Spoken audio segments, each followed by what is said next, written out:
weakness. Do I have weakness?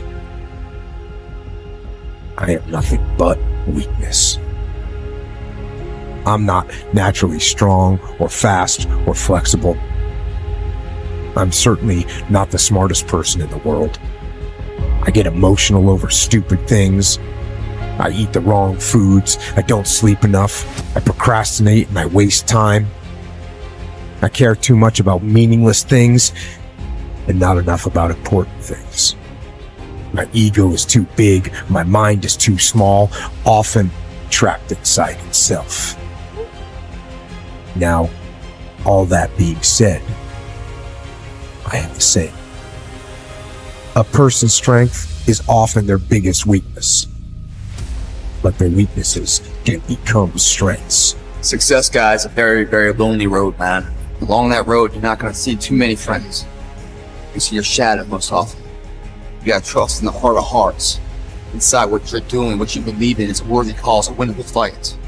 I wish I could tell you you're tired, go take a break. I wish I could tell you tired, rest for a year. I wish I could tell you that it's gonna get easier. I wish I could tell you it's gonna get easier. I wish I could tell you that if you just keep going, it's gonna get lighter. I dare you to take a stand today to say no more. I will no longer accept this for my life. I dare you to take action today. I dare you to write your goals down and get someone to hold you accountable. I dare you to hold yourself accountable. I dare you to give up everything that is keeping you from your dream, to say no to all the negative influences. I dare you to pick up a book instead of a drink. I dare you to work harder than you think you did yesterday. I dare you to prove them wrong. I dare you to prove yourself right. I dare you to stand up as a man or as a strong woman, as whoever you are, and declare that you are going to claim a bigger and better life for yourself.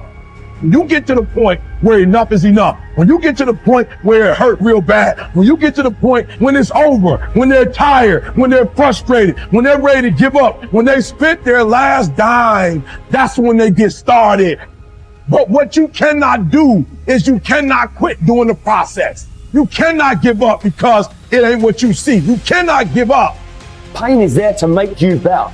Without struggle, there can be no victory. And let me tell you, when you've been through pain, when you fought for where you are, you ain't gonna let anyone take away what you got. When you've earned it and paid your dues and suffered and failed, been hurt and been down, and you get back up, when pain and struggle comes to face you again, you look it in the face and stand it down. Because you've been through too much. You're too strong now. Everything that has happened to you up until this point has made you who you are. And it will continue to mold you into who you will be. How do you overcome the suffering of life? Be a better person. That's how you do it. Well, that's hard. It takes responsibility. And I think, if you said to someone, you want to have a meaningful life, everything you do matters. That's the definition of a meaningful life. But everything you do matters. You're going to have to carry that with you. Or do you want to just forget about the whole meaning thing, and then you don't have any responsibility because who the hell cares? And you can wander through life doing whatever you want, gratifying impulsive desires for how useful that's going to be.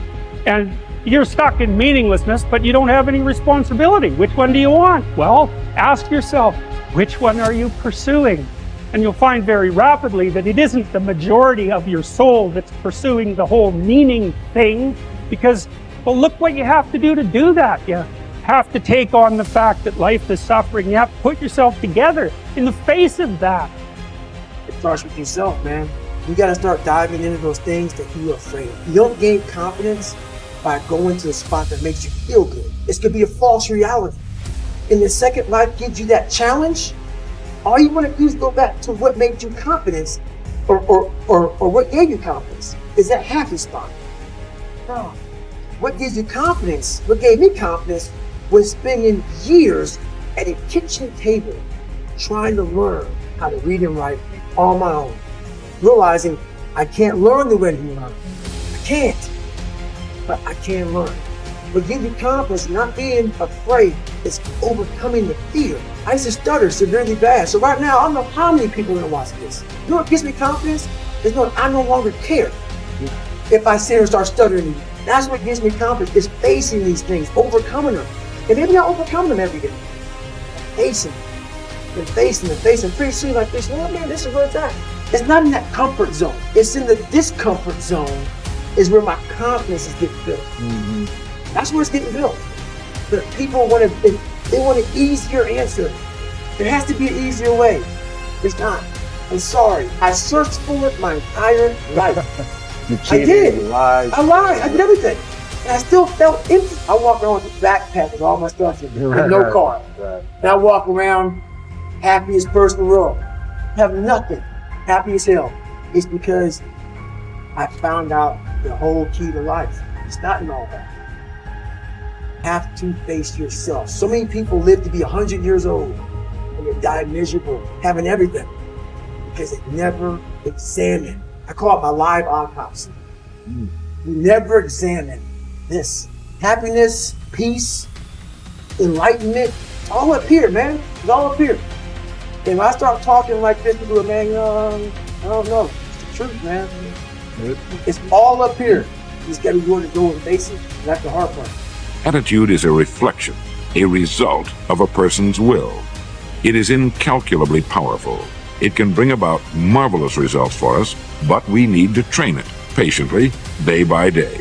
Now let's talk about the attitudes of people who are successful. The top 5% of the people who go sailing through life from one success to another and who, even when they fail at something, shrug it off and head right out again. No matter who the person is or what he does, men and women in sales, business executives, people in all the professions, wives and mothers, students, top people in the armed forces, public servants, men and women in the service of religion, working men and women in all fields of endeavor. Wherever you find a person doing an outstanding job and getting outstanding results, you will find a person with the right kind of attitude. These people take the attitude toward themselves that they can accomplish what they set out to accomplish, that there's no good reason on earth why they can't be competent, successful. They have a healthy attitude toward themselves and, as a result, toward life and the things they want to accomplish. And because of this, they achieve some remarkable things, and they come to be called successful, outstanding, brilliant, lucky, and a lot of other things. They're quite frequently no more brilliant or outstanding than the majority of the people by whom they're surrounded. But they did develop the right attitude, and they found their accomplishments not too difficult, and many times surprisingly easy, simply because it seems that so few are really trying, really believe in themselves. Successful people come in all shapes and sizes and in widely varying degrees of intelligence, background, and so on. But they all have one thing in common. They expect more good out of life than bad. They expect to succeed more than they fail. If you want something worthwhile, take the attitude that there are a lot more reasons why you can have it than there are that you cannot, and set out to earn it. Go after it, work at it, ask for it, and 9 times out of 10, you'll get it. Our environment is really a mirror of our mental attitude. If we don't like our environment, we have to change our attitude first. Your ability and willingness to discipline yourself to accept personal responsibility for your life are essential to happiness, health, success, achievement, and personal leadership. Accepting responsibility is one of the hardest of all disciplines, but without it, no success is possible. The failure to accept responsibility and the attempt to foist responsibility for things in your life that make you unhappy onto other people, institutions, and situations completely distort cause and effect, undermine your character, weaken your resolve, and diminish your humanity. They lead to making endless excuses. There is a direct relationship between the acceptance of responsibility and the amount of personal control you feel you have over your life. This means that the more you accept responsibility, the greater sense of control you experience. There is also a direct relationship between the amount of control you feel you have and how positive you feel. The more you feel that you have a high sense of control in the important areas of your life, the more positive and happy you are in everything you do. When you accept responsibility, you feel strong, powerful, and purposeful. Accepting responsibility eliminates the negative emotions that rob you of happiness and contentment.